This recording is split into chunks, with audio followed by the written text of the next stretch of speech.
بسم اللہ الرحمن الرحیم۔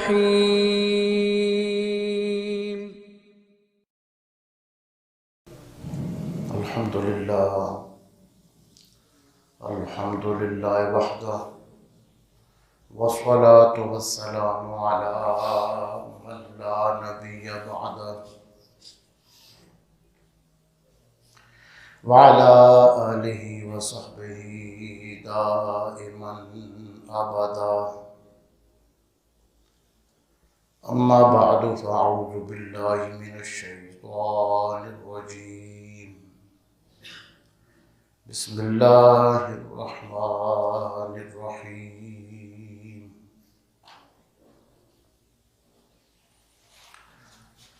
أيود أحدكم أن تكون له جنة من نخيل وأعناب تجري من تحتها الأنهار له فيها من كل الثمرات وأصابه الكبر وله ذرية ضعفاء فأصابها إعصار فيه نار فاحترقت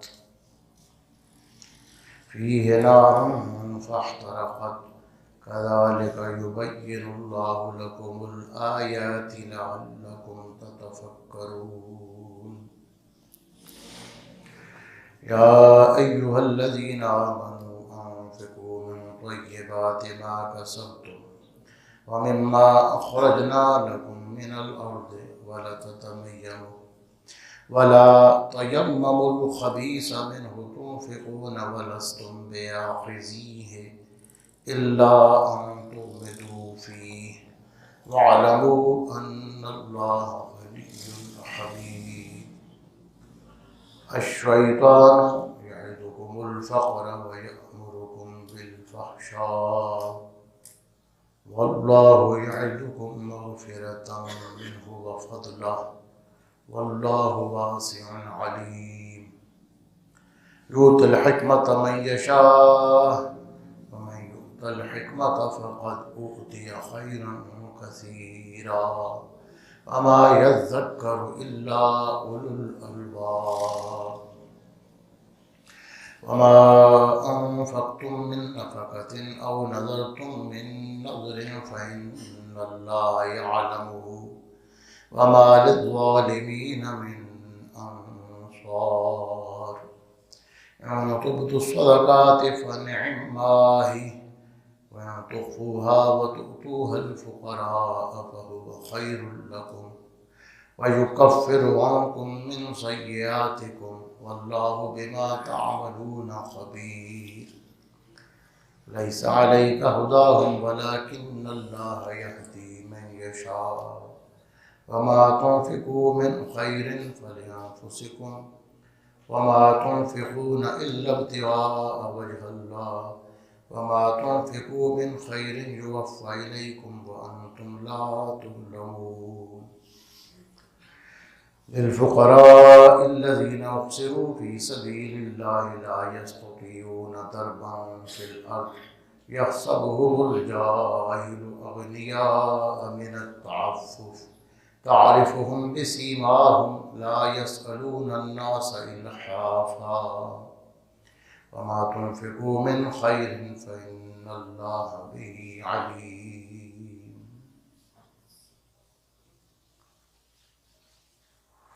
الذين ينفقون أموالهم بالليل والنهار سرا وعلانية فلهم أجرهم عند ربهم ولا خوف عليهم ولا هم يحزنون۔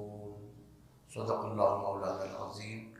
رب اشرح لي صدری ويسر لي أمری واحلل عقدة من لسانی يفقهوا قولی۔ رب اشرح لي صدری ويسر لي أمری واحلل عقدة من لسانی يفقهوا قولی۔ رب اشرح لي صدری ويسر لي أمری واحلل عقدة من لسانی يفقهوا قولی۔ إن الله وملائكته يصلون على النبي يا أيها الذين آمنوا صلوا عليه وسلموا تسليما۔ اللهم صل على سيدنا محمد وعلى آل سيدنا محمد وبارك وسلم۔ آج سورہ بقرہ کی آیہ مبارکہ 266 سے 274 تک کی تلاوت کی سعادت حاصل ہوئی ہے، اور آگے 12 آیات مبارکہ کا درس رہ جائے گا، اور انشاءاللہ رمضان شریف سے پہلے سورہ بقرہ کا یہ درس مکمل ہو جائے گا۔ اللہ پاک توفیق عطا فرمائے۔ گزشتہ آیات مبارکہ میں بھی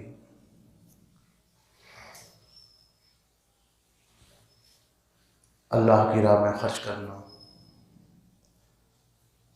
اللہ کی راہ میں مستحقین کو کچھ دینا اور اس کی قبولیت کی شرائط ان کا ذکر ہوا کہ ایک تو جو کچھ اللہ کی راہ میں دینا ہو وہ دکھلاوے کے لیے نہ ہو، دوسری بات یہ کہ جس کو دیا ہے اس پر احسان نہ جتلایا جائے، اور تیسری بات یہ کہ بعد میں باتیں کر کے جس کی مدد کی ہو اس کو تکلیف نہ دی جائے، اسے دکھ نہ دیا جائے۔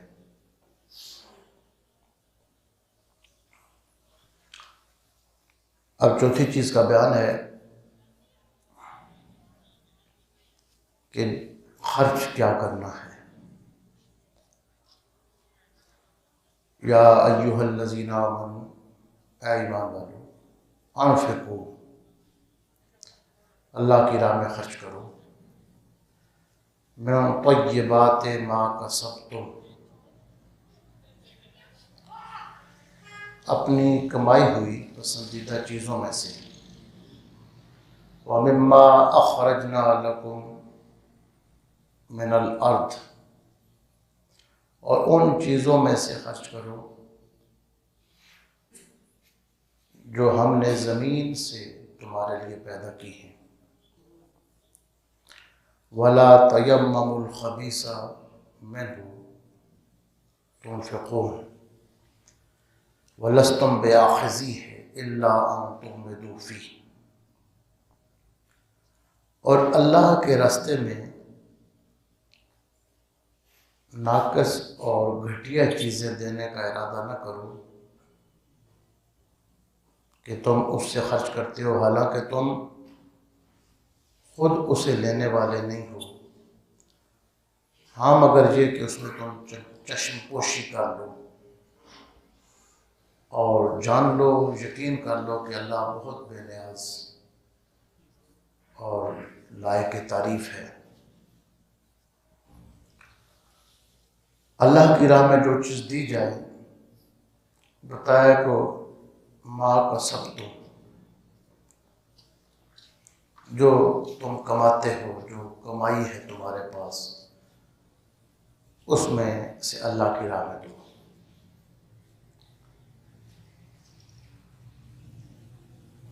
ما کسبتم یہ عمومی لحاظ سے کہا گیا ہے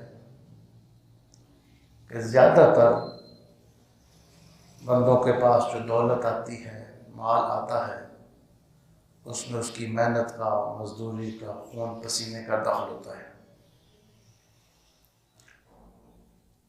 لیکن صرف اپنے ہاتھ سے کمائی ہوئی چیز پر ہی زکوٰۃ کا حکم نہیں ہے۔ کسی بندے کو زیادہ تعداد میں کسی نے کوئی چیز تحفہ دے دی، یا بہت بڑی زمین دے دی، زرخیز زمین تھی، اس سے فصلیں پیدا ہوتی ہیں، یا اس کی اپنی کمائی نہیں ہے لیکن وراثت میں اس کو مال و دولت مل گیا، اس پر بھی یہی حکم ہے اللہ کی راہ میں خرچ کرنے کا۔ تو یہ جو فرمایا ما کسبتم، جو تم کماتے ہو، کمائی کرتے ہو، اس سے مراد مال و دولت ہے، چاہے وہ کمائی کر کے جمع کی ہو یا اپنی محنت کے بغیر کہیں سے آئی ہو، جس کی صورتیں عرض کر دی ہیں کہ ہدیہ مل گیا یا وراثت مل گئی۔ وَمِمَّا أَخْرَجْنَا لَكُمْ، زکوٰۃ کے ساتھ ساتھ زمین سے حاصل ہونے والی جو آمدن ہے اس کے احکامات بیان ہوئے. اور دیکھیں جہاں زکوٰۃ کا اور صدقات کا حکم ہے تو فرمایا مما رزقناکم، جو ہم نے تمہیں دیا ہے رزق اس میں سے ہماری راہ میں خرچ کرو. اور عشر کے بارے میں فرمایا اخرجنا لکم من الارض، یہ جو فصلیں زمین سے ہم نے تمہارے لیے پیدا کی ہیں، یہ جو تمہارے پاس مال ہے، دولت ہے، یہ فصلیں ہیں، یہ ہماری دی ہوئی ہیں، اس لیے ہم تمہیں حکم دیتے ہیں کہ ہماری راہ میں کچھ خرچ کرو. وَلَا تَيَمَّمُوا الْخَبِيثَ مِنْهُ، فرمایا کہ جو ناقص اور ردی چیزیں ہیں ان کو دینے کا ارادہ نہ کرو. بعض لوگ کھجوروں میں سے اور حاصل ہونے والی آمدن میں سے جو سب سے ناقص چیز ہوتی تھی وہ اللہ کی راہ میں دیتے تھے. فرمایا وَلَسْتُمْ بِآخِذِیہِ، حالانکہ حالت یہ ہے کہ تمہیں کہیں وہ چیز لینی پڑے تو تم اس کو پسند نہیں کرتے ہو. ناقص چیز اپنے لیے پسند نہیں کرتے ہو تو اللہ کی راہ میں کیوں دیتے ہو؟ اللہ ان تغمضوا، ایسے ہو سکتے ہیں کہ تم چشم پوشی کرو اور دوسرے کسی کا خیال رکھنے کے لیے ناقص چیز لو، لیکن تم جان بوجھ کر اپنی دل کی پسندیدگی کے ساتھ ناقص چیز نہیں لیتے. تو جو چیز اپنے لیے پسند نہیں کرتے ہو وہ ناقص چیز اللہ کی راہ میں کیوں دیتے؟ وَاعْلَمُوا أَنَّ اللَّهَ غَنِيٌّ حَمِيدٌ. زمین کی آمدن،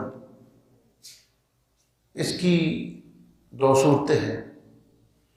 ایک ایسی فصل جس میں بندے کی محنت کا دخل ہوتا ہے،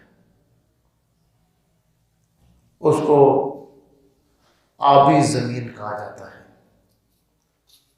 کچھ زمینیں آبی ہوتی ہیں اور کچھ بارانی ہوتی ہیں. بارانی میں پانی خود نہروں سے نہیں نکالنا پڑتا، بارش سے اللہ تعالیٰ مدد کر دیتا ہے، فصلیں پیدا ہوتی ہیں. اس میں بندے کی محنت زیادہ نہیں ہوتی، یعنی فصل بندہ لگاتا ہے، پانی وغیرہ کا انتظام بندے کے ذمہ نہیں ہوتا. اس پر 10% اللہ کی راہ میں دینا ہوتا ہے. یعنی کسی نے خود گندم اگائی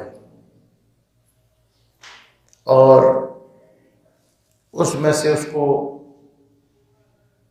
10 بوریاں حاصل ہو گئی ہیں تو 1 بوری اللہ کی راہ میں دینا لازم ہے. اور اگر زمین آبی ہو، بارش کے پانی سے سیراب ہونے والی نہ ہو، خود محنت کرنی پڑتی ہو اور پانی دینا پڑتا ہو اور نہری نظام ہو، نہروں سے پانی لگانا پڑے تو اس پر 20% ہے.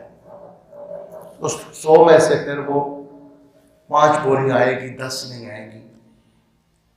ایک حدیث مبارکہ ہے کہ جو خضروات ہیں ان میں صدقہ اور عشر نہیں ہے. خضروات سبزیوں کو کہا جاتا ہے، جبکہ مسئلہ یہ ہے کہ سبزیوں پر بھی عشر دینا لازم آتا ہے. حضرت امام ابو حنیفہ رحمۃ اللہ تعالی علیہ اس معاملہ میں آپ نے جو نظریہ اور مذہب اختیار کیا وہ کتاب و سنت کے عین قریب بھی ہے، فطرت بھی اس کو مانتی ہے.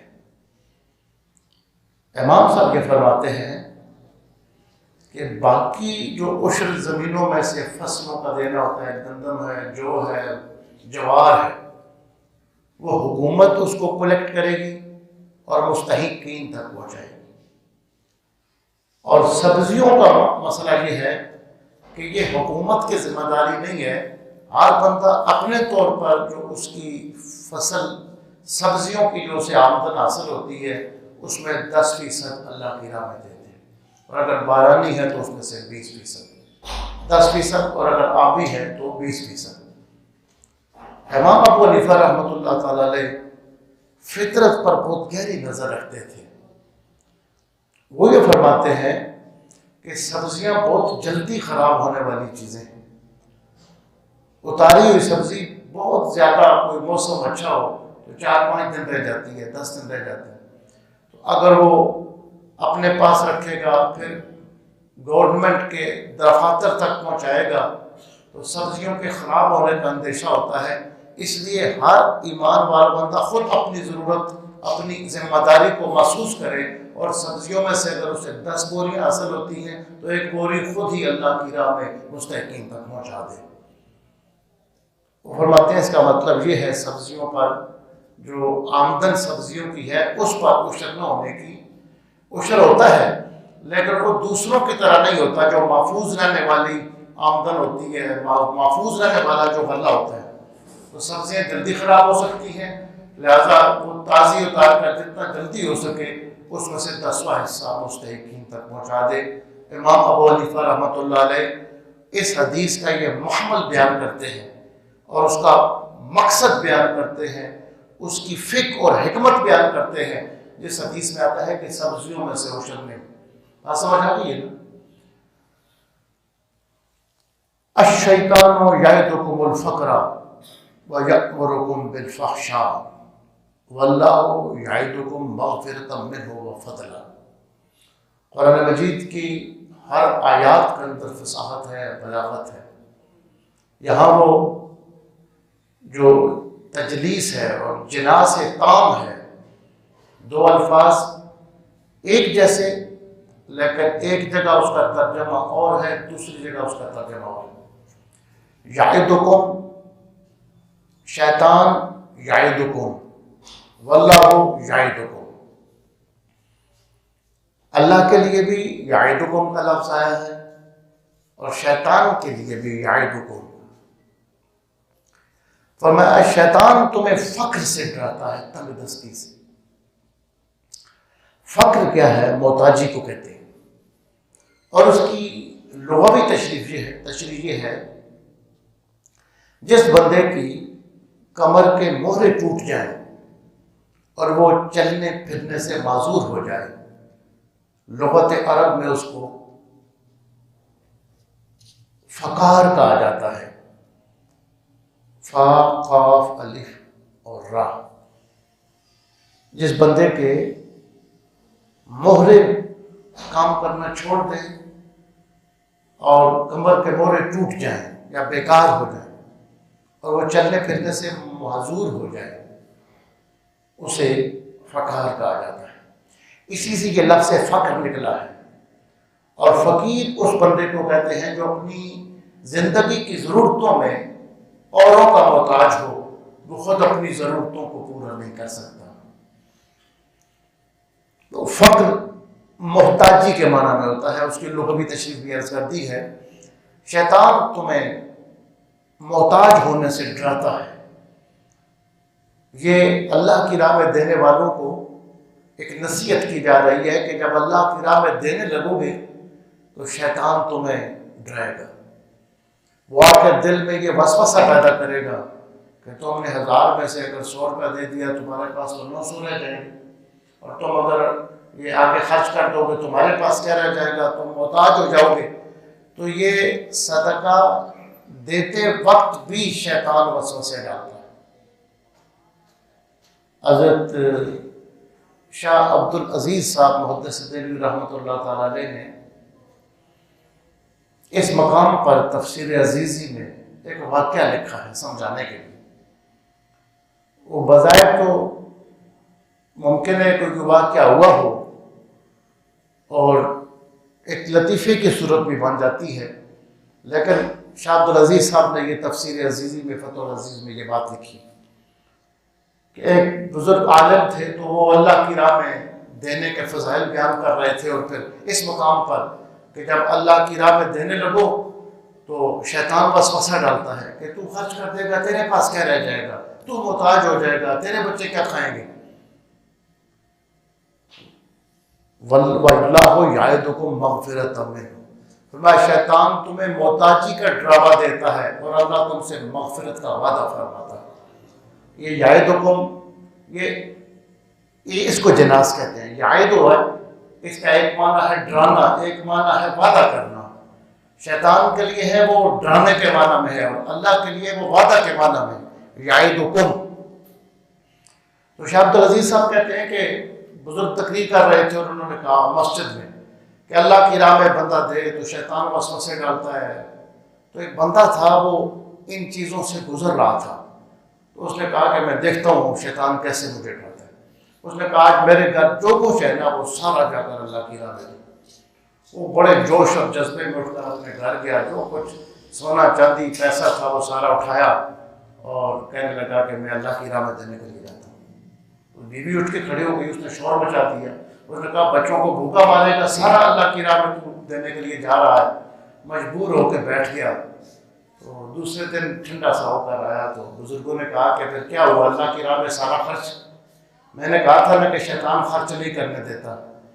تو کہنے لگا شیطان سے تو میں نکل گیا تھا، شیطان کی امی نے مجھے پکڑ لیا تھا. کہتا شیطان کو تو میں مار دے کے نکل آیا تھا، لیکن اس کی امی جو تھی اس نے پھر مجھے ناکام کر کے چھوڑ دیا. شاہ عبد العزیز صاحب نے تفسیر عزیزی میں اس مقام پر یہ بات لکھی ہے. بہرحال ایک اللہ کی راہ میں رکاوٹیں آتی ہیں، خیالات آتے ہیں. شیطان تمہیں ڈراتا ہے فخر سے کہ تم ڈر، تمہارے پاس کچھ بھی نہیں رہے گا. ایک چیز یہ ہوتی ہے اللہ کی راہ میں نہ دینے کی وجہ. فرمایا وَيَأْمُرُكُمْ بِالْفَحْشَاءِ، اور پھر وہ تمہیں حکم دیتا ہے، یعنی تمہیں ابھارتا ہے فحاشی پر. جب دولت آ جاتی ہے تو پھر وہ کہتا ہے دے کر کیا خرچ کرو گے، تمہارے پاس بڑا پیسہ ہے، زندگی بڑی ہے، عیاشی کرو، ابھی بڑی زندگی ہے، کھاؤ پیو جوئے اڑاؤ.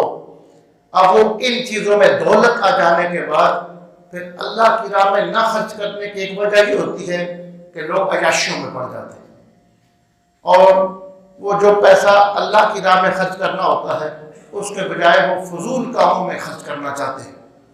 فرمایا واللہ یعدکم مغفرۃ منہ، اور اللہ تمہیں اپنی طرف سے مغفرت کا وعدہ فرماتا ہے، وہ فضلہ اور فضل کا وعدہ فرماتا ہے. واللہ واسع علیم، اللہ بہت وسعت والا ہے، وہ سب کچھ جانتا ہے، اس کے پاس ہے بھی بہت کچھ. یہ تمہاری بہتری کے لیے ہے کہ دنیا میں تم تھوڑا دو گے، اللہ میدان محشر میں تمہیں اس کا زیادہ اجر عطا فرمائے. یؤتی الحکمۃ من یشاء، جس کو چاہتا ہے حکمت عطا فرما دیتا ہے. حکمت یہ بڑی پاکیزہ چیز ہے، اور اللہ مخصوص دلوں کو اور مخصوص دماغوں کو عطا فرماتا ہے. علم جو ہے اس کے صحیح استعمال کا جو نام ہے نا، جو چیز علم کا صحیح استعمال دکھاتی ہے اس کو حکمت کہا جاتا ہے. کہ کون سی بات کس موقع پہ کرنی ہے. یہ کوئی کمال کی بات نہیں ہوتی ہے کہ بندے کو ہر چیز کا پتہ ہو. بندے کو یہ پتہ ہو کہ کس موقع پر کیا بات کرنی ہے، کیسے کس کے ساتھ کیسے کلام کرنا ہے. تو یہ حکمت ہوتی ہے اور اللہ اپنے بندوں کو عطا فرماتا ہے.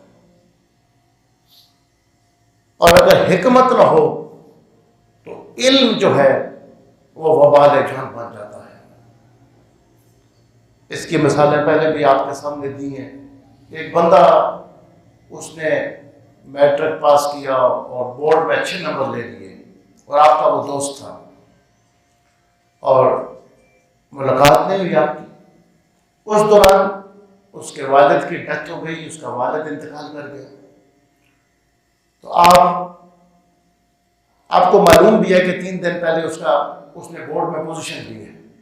تو آپ اس کے والد کے جنازے میں شرکت کے لیے جاتے ہیں اور اسے گلے لگا کے کہتے ہیں بہت مبارک ہو، آپ کو بڑے نمبر مل گئے اور آپ فرسٹ آ گئے.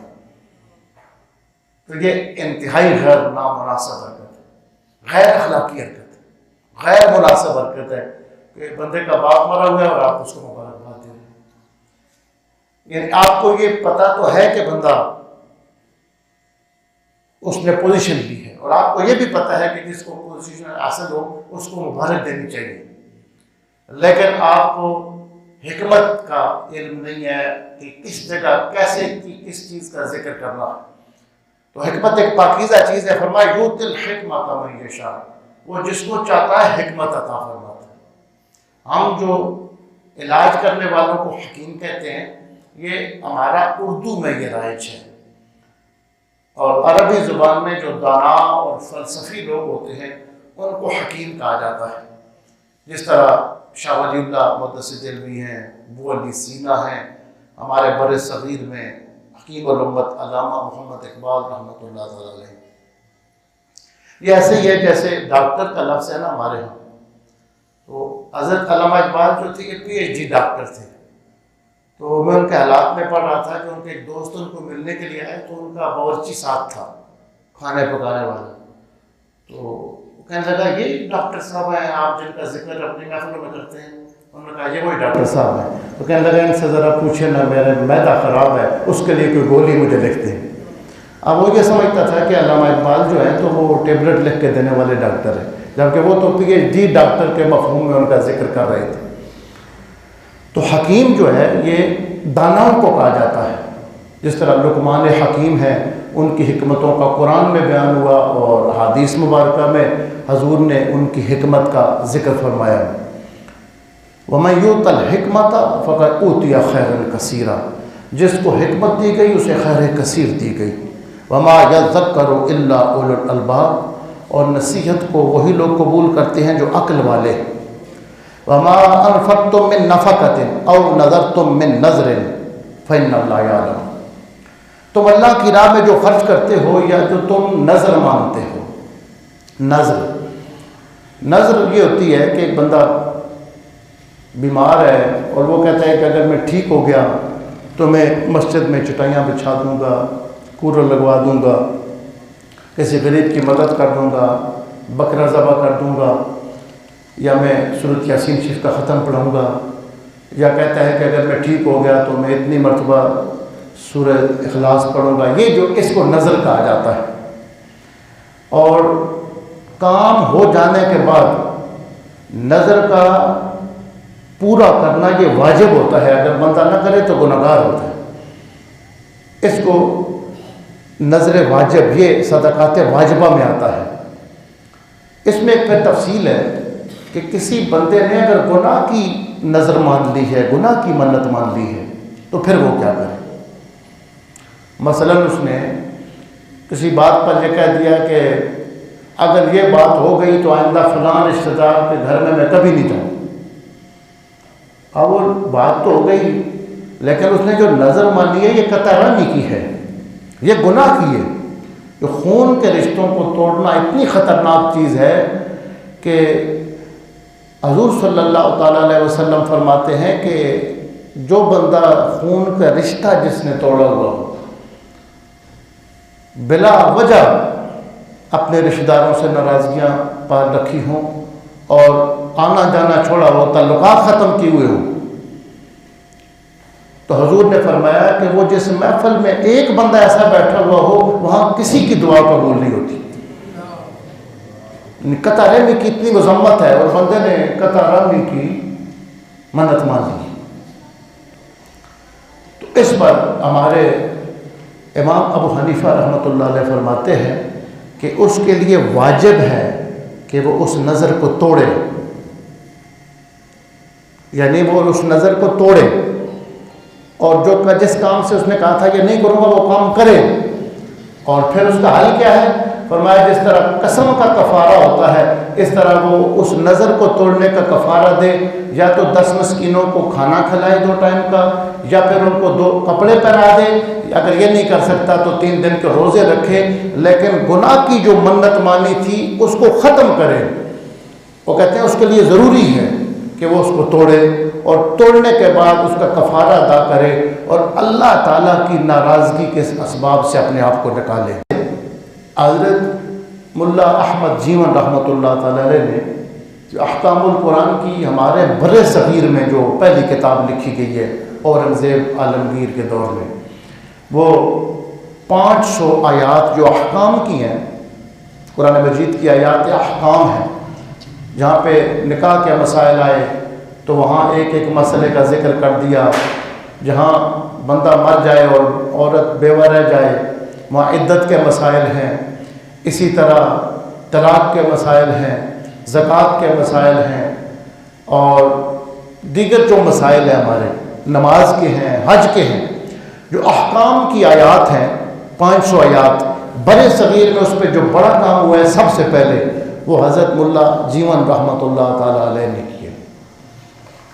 اس میں وہ فرماتے ہیں کہ نظر صرف اللہ کی ہوتی ہے،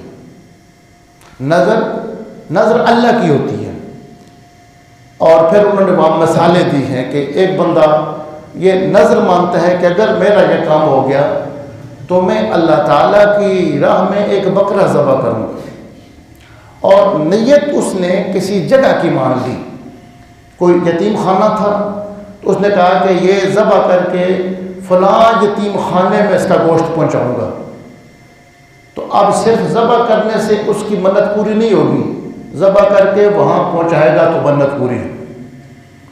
اسی طرح اس نے یہ منت مان لی اگر میرا یہ کام ہو گیا تو یہ بکرا جا کر فلاں یتیم بچیوں کو میں دے کے آؤں گا، تو پھر وہاں پہنچانا ضروری ہوتا ہے۔ اسی طرح فرمایا کہ ہمارے ہندوستان کے اندر ایسے ہوتا ہے کہ لوگ بعض بزرگوں کے درباروں پہ آتے ہیں، دور سے آتے ہیں، نزدیک سے آتے ہیں، کھانے کا ٹائم ہوتا ہے، وہاں لنگر ہوتا ہے، تو اس بندے نے یہ منت مانی کہ اگر میرا یہ کام ہو گیا تو میں فلاں جگہ پہ اس جگہ پہ جا کے لوگوں کو، آنے والے فقیروں مسکینوں کو کھانا کھلاؤں گا۔ فرمایا وَإِنَّ نَوَا فُقَرَاءَ ذَلِكَ الْمَحَلِّ لَازِمَهُ سُوقُهَا، تو پھر اس کے لیے لازم ہو جاتا ہے جہاں کی نیت کی ہوئی ہے اس چیز کو وہیں پر پہنچائے۔ یہ ایک نیت ہوتی ہے کہ اگر اس نے نیت وہاں کی ہوئی ہے تو پھر یہ نہیں ہے کہ اگر کسی مسجد اور مدرسہ میں وہ دیکھ تقسیم کر دے، جہاں کی اس نے نیت کی ہے کہ اگر میرا یہ کام ہو گیا تو فلاں غریبوں کو پہنچاؤں گا، وہاں پہنچانا اس کے لیے ضروری ہوتا ہے۔ یہ ایک عام سی چیز ہے، سمجھ میں آنے والی بات ہے کہ جب نیت وہاں کی ہے تو پھر وہاں جا کے کرے گا تو تب ہی اس کی جو نظر ہے وہ پوری ہوگی۔ وَإِن نَوَا، یہ امام ساوی کی عبارت ہے، وَإِن نَوَا فُقَرَاءَ ذَلِكَ الْمَحَلِّ۔ اس مقام پر ایک اور وہ بات کرتے ہیں، فرماتے ہیں من هَٰؤْنَا عُلِمَ أَنَّ الْبَقَرَةَ الْمَنْظُورَةَ لِلْأَوْلِيَاءِ كَمَا هُوَ الرَّسْمُ فِي زَمَانِنَا حَلَالٌ طَيِّبٌ لِأَنَّهُ لَمْ يُذْكَرْ اسْمُ غَيْرِ اللَّهِ عَلَيْهِ۔ یہ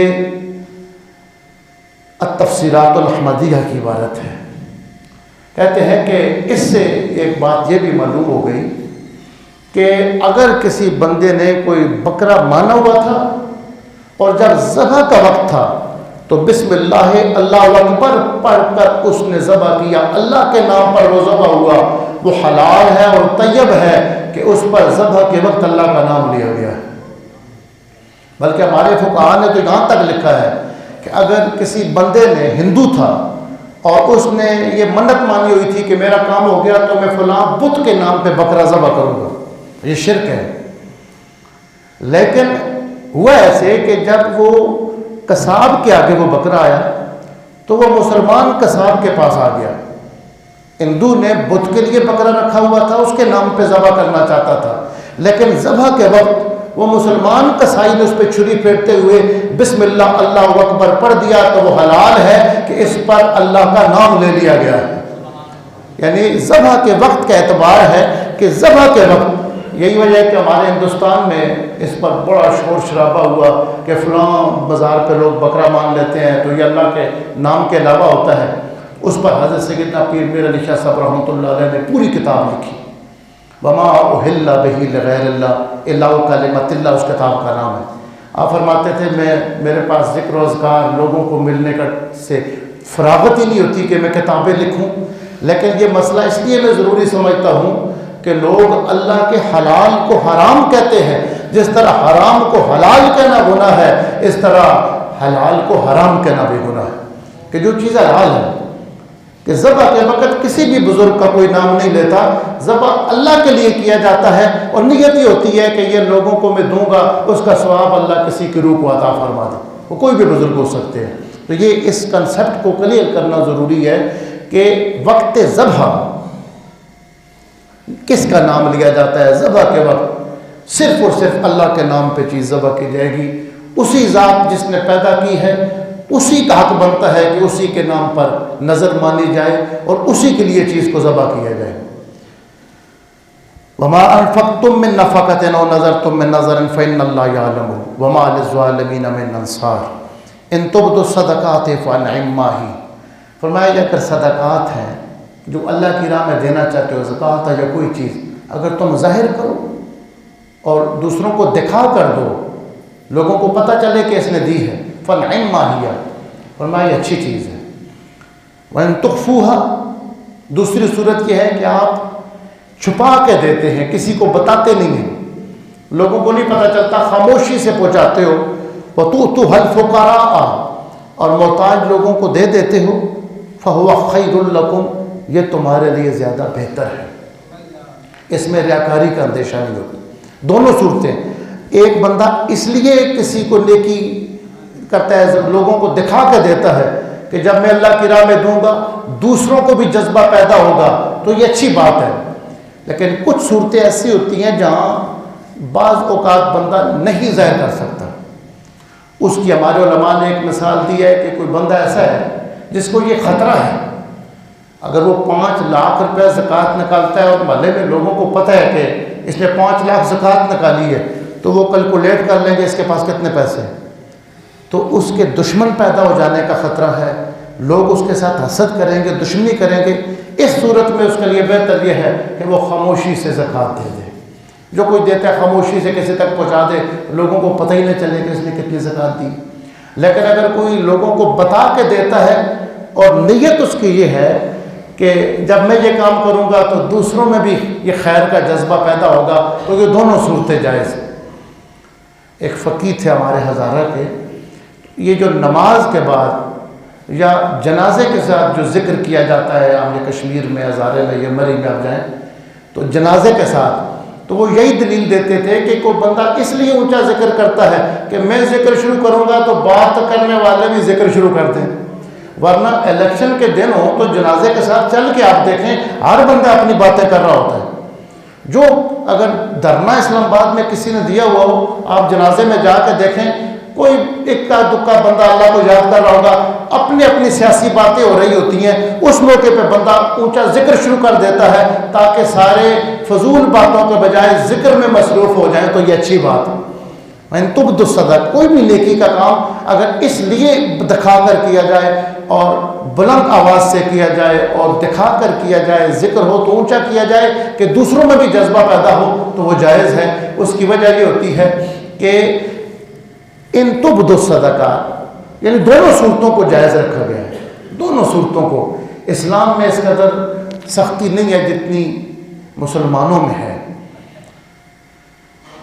حدیث شریف میں آتا ہے کہ حضرت سیدنا ابو بکر صدیق رضی اللہ تعالیٰ عنہ آہستہ آہستہ آہستہ بالکل دل میں قرآن پاک کی تلاوت کرتے، اور حضرت جناب عمر فاروق رضی اللہ تعالیٰ عنہ اونچا اونچا کرتے تھے مسجد نبوی میں۔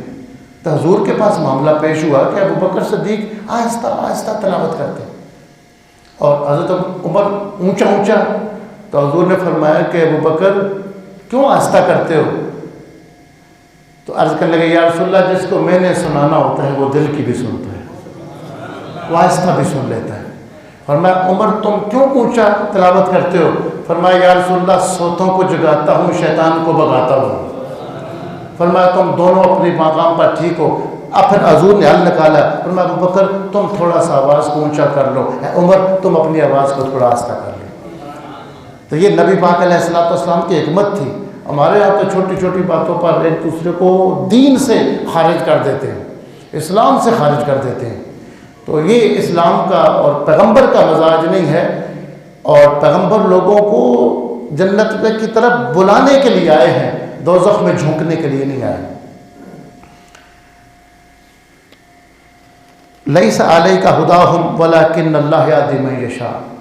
فرمایا یہ احکام آپ نے سنا دیے ہیں، آگے جو ہدایت کا اختیار ذاتی ہے وہ اللہ کے پاس ہے، آپ نے ان کو راستہ بتانا ہے، ان کے لیے دعائیں کرنی ہیں، اور آگے ہدایت خود وہ اللہ دے گا۔ وما تنفقوا من خیر فلانفسکم، فرمایا مال میں سے جو تم خرچ کرتے ہو یہ اللہ پہ احسان نہیں ہے، یہ تمہارے اپنے کام آئے گا، تم اپنے لیے کرتے ہو۔ وما تنفقون الا ابتغاء وجه الله وما تنفقوا من خیر یوفى الیکم وانتم لا تظلمون۔ جو اللہ کی راہ میں خرچ کرتے ہو اس کا پورا پورا تمہیں بدلہ دیا جائے گا، تم پر کوئی ظلم نہیں کیا جائے گا۔ للفقراء الذین احصروا فی سبیل اللہ۔ اب فرمایا کہ تم نے یہ صدقات و خیرات جو ہے یہ کن لوگوں کو دینے؟ الذین احصروا فی سبیل اللہ، جو اللہ کی راہ میں روک دیے گئے، جو اللہ کی راہ میں روک دیے گئے۔ اب ان کے ذرائع آمدن نہیں ہے، اب ان کے ساتھ تم مدد کرو۔ اللہ کی راہ میں روک دیا جانا، اس کی دو طرح کی تفسیریں کی گئی۔ اس کی عمومی تفسیر تو یہ ہے کہ کچھ لوگ ایسے تھے جن کے گھر کے اخراجات پورے نہیں ہوتے تھے، اس وجہ سے وہ جہاد میں نہیں جا سکتے تھے، مجبوریاں تھیں، گھر کی ضرورتیں پوری نہیں ہوتی تھی، تو فرمایا یہ اللہ کی راہ میں جو دینا ہے ان لوگوں کو دو جو جہاد میں نہیں جا سکتے، تاکہ وہ اپنے گھر میں خرچہ پورا دے کر اللہ کی راہ میں جہاد کے لیے نکل جائے۔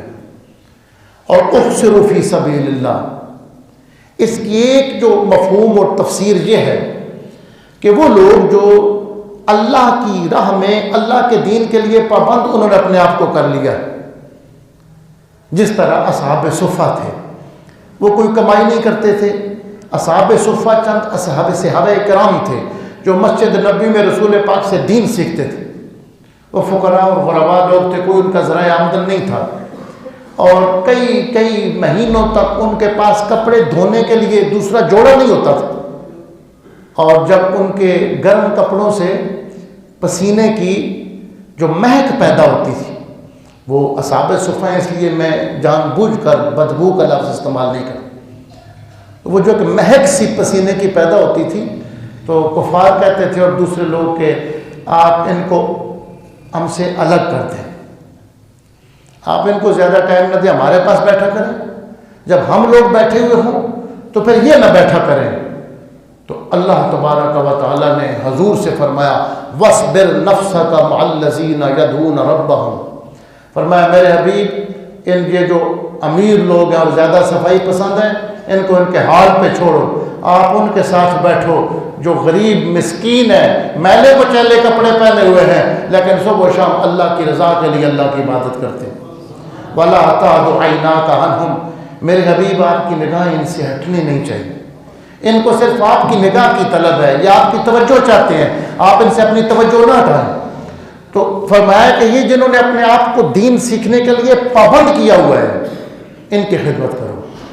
احصروا، ایک مسئلہ شرعی مسئلہ ہے جو حضرت مجدد اسلام سیدنا پیر مہر علی شاہ صاحب رحمۃ اللہ علیہ نے جامع نعمانیہ لاہور کے سالانہ جلسے میں آپ نے خطاب فرمایا تھا۔ اس میں آپ نے لوگوں کو کہا کہ یہ جو دینی مدارس ہیں جن میں لوگ پڑھنے کے لیے آتے ہیں، یہ دور دراز سے طلبہ ہیں، کوئی کس ملک سے آیا ہے، کوئی کس ملک سے آیا ہے، کس علاقے سے آیا ہے، تو ان کی خدمت کرنا دوسرے مسلمانوں کے ذمہ واجب ہے۔ پھر آپ نے وہاں ایک شرعی مسئلہ بیان کیا، فرمایا کل من کانا محبوسا فی حق غیرہ فنفقتہ علیہ، یہ شرعی مسئلہ ہے۔ مسئلہ یہ ہے کہ جو بندہ کمائی نہیں کر سکتا اور کس وجہ سے، کسی اور کی وجہ سے اس نے اپنے آپ کو پابند کر لیا ہے کہ وہ کمائی نہیں کر سکتا، تو جس کی وجہ سے وہ کمائی نہیں کر سکتا اس کے ذمہ ہے کہ اس کے گھر والوں کو خرچہ دے۔ مثلا ایک بندے نے کسی کے لیے ضمانت دی، وہ ضامن بن گیا، اب وہ اس کو جیل میں ڈال دیا گیا کسی دوسرے کی وجہ سے، ضمانت کے معاملے میں وہ بندہ جیل میں چلا گیا، تو جس کی اس نے ضمانت دی ہوئی ہے اس کے ذمہ ہے کہ وہ کمائی کر کے اس کے گھر میں خرچہ دے کہ یہ اس کی وجہ سے پابند ہے۔ تو آپ نے فرمایا کہ قرآن مجید میں بیان ہوا ہے کہ علم دین کی فقہ حاصل کرنا، دین میں گہرائی کے ساتھ علم حاصل کرنا، یہ مسلمانوں پر فرض کفایہ ہے۔ وَلَوْلَا نَفَرَ مِنْ كُلِّ أُمَّةٍ، فرمایا ہر گروہ میں سے، مسلمانوں کے ہر علاقے میں سے کچھ لوگ اللہ کی راہ میں نکل جائیں، لِيَتَفَقَّهُوا فِي الدِّينِ، اور دین میں فقہ حاصل کریں، گہرائی کے ساتھ دین کا علم حاصل کریں۔ اپنا وقت دیں، سفر کے لیے نکل جائیں اور پھر وہ دین کا علم حاصل کریں۔ جب وہ دین کا علم حاصل کریں تو پھر علم حاصل کرنے کے بعد دوسروں کو وہ علم دیں، دوسروں کو وہ مسائل بتائیں۔ اب جو قرآن مجید میں بیان ہوئے، اس سے یہ معلوم ہوا کہ ہر علاقے کے مسلمانوں میں سے کچھ لوگوں پر اللہ کی طرف سے یہ فرض ہے کہ وہ دین کا گہرا علم حاصل کریں۔ اب سارے ہی مفتی نہیں ہوتے، صحابہ کرام میں 7 بندے صرف فتویٰ دیتے تھے اور صحابہ پوچھتے بھی ان سے، ہر ایک بندہ مسئلہ نہیں بتا سکتا تھا کہ جی دین کی جو فقہ ہے، دین کی گہرائی ہے، فرمایا چند لوگ ہر علاقے میں سے مسلمانوں میں سے نکلیں اور وہ دین کے پیشوا بن جائیں۔ اس کا مطلب ہے کہ یہ گہرائی کے ساتھ دین کا علم حاصل کرنا ایک تو فرض ہے نا، وہ فرض یہ ہے کہ نماز روزہ، یہ تو سب پر فرض عین ہے کہ اس کو پتہ ہو کہ نماز کیسے ہوتی ہے، بھول جائے تو سجدہ صاحب کیسے کرنا ہے، اس کی رکعات کتنی ہے، اس کو یہ مسائل تو، لیکن جو گہرائی کے ساتھ دین کا علم حاصل کرنا کہ وہ شرعی مسئلہ بتا سکے، فتویٰ دے سکے، یہ فرض کفایہ ہے ہر علاقے کے مسلمانوں پر۔ تو حضرت سیدنا پیر میرا علی صاحب نے فرمایا سب مسلمان تو نہیں نکل سکتے نا، ہر علاقے میں سے مسلمانوں میں سے چند بچے نکلتے ہیں جو دین کا علم حاصل کرنے کے لیے اپنے آپ کو پابند کر لیتے ہیں، یہ دوسروں کا بھی فرض ادا کر رہے ہوتے ہیں، لہذا دوسرے جو فارغ ہیں ان کے ذمہ ہے کہ اللہ کے دین کے طالب علموں کو کھانا پہنچائیں، ان کے اخراجات دیں۔ آپ نے یہ جو شرعی قاعدہ تھا، اصول تھا، اس کو وہاں جامعہ نعمانیہ میں استعمال فرمایا تھا۔ اس جو اللہ کی راہ میں روک دیے گئے، لا یستطیعون ضربا فی الارض، وہ زمین میں چل پھر کے کمائی بھی نہیں کر سکتے، اور کیا یحسبهم الجاہل اغنیاء من التعفف، اور ناواقف لوگ سمجھتے ہیں کہ ان کے پاس بڑی دولت ہے، ان کے کپڑے اچھے دیکھ کر، ان کا امامہ اچھا دیکھ کر، ان کا لباس اچھا دیکھ کر لوگ سمجھتے ہیں کہ ان کے پاس پتہ نہیں کہاں سے دولت آ گئی ہے، کتنے بینک بیلنس ہیں، اور ناواقف ان کو سمجھتے ہیں کہ یہ بڑے دولت والے ہیں۔ من التعفف، وجہ یہ ہوتی ہے کہ وہ اپنی سفید پوشی کو چھپانے کے لیے لوگوں سے مانگتے نہیں ہیں، لوگوں سے سوال نہیں کرتے۔ تعرفہم بسیماہم، فرمایا اور اے ایمان والو اگر تم غور کرو نا تو ان کے چہروں سے ان کی ضرورتوں کو محسوس کر لو گے، اگرچہ وہ سوال نہیں کرتے لیکن ان کے چہرے، ان سے تم محسوس تو کر لو گے اگر تم غور کرو کہ یہ لوگ ضرورت مند ہیں۔ لا یسألون الناس الحافا، اور وہ بکاریوں کی طرح لوگوں کے ساتھ چمٹ نہیں جاتے کچھ مانگنے کے لیے، ضرورت کا اظہار بھی کریں تو اپنے الفاظ میں کر دیتے ہیں، ایک بار کر دیتے ہیں، کسی نے کچھ دے دیا تو دے دیا، ورنہ اپنی سفید پوشی میں ہوتے ہیں۔ لا یسألون الناس الحافا، ایسے لوگ لوگوں کے ساتھ چمٹ نہیں جاتے اور گڑا کر سوال نہیں کرتے۔ فرمایا ان کے لیے خرچ کرو، وما تنفقوا من خیر فإن اللہ بہ علیم، اور جو بھی تم اللہ کی راہ میں خرچ کرو گے اللہ جانتا ہے کہ تم کس کے لیے کہاں پہ کتنا خرچ کر رہے ہو، وہ سب جانتا ہے اس کو، لوگ اندازہ نہیں کر سکتے لوگوں کی مجبوریوں کا۔ وہ فانی رام پوری نے کہا تھا یہ دنیا رنج و راحت کا غلط اندازہ کرتی ہے، خدا ہی خوب واقف ہے کہ کس پہ کیا گزرتی ہے۔ الذین ينفقون اموالهم باللیل والنہار سرا وعلانیہ، وہ لوگ جو دن اور رات کبھی خاموشی کے ساتھ چھپا کے اور کبھی ظاہر کر کے اللہ کی راہ میں خرچ کرتے ہیں۔ فلہم اجرہم عند ربہم، ان کا اجر ان کے رب کے پاس ہے۔ ولا خوف علیہم ولا ہم یحزنون، نہ ان پر کوئی خوف ہے اور نہ ہی وہ غمگین۔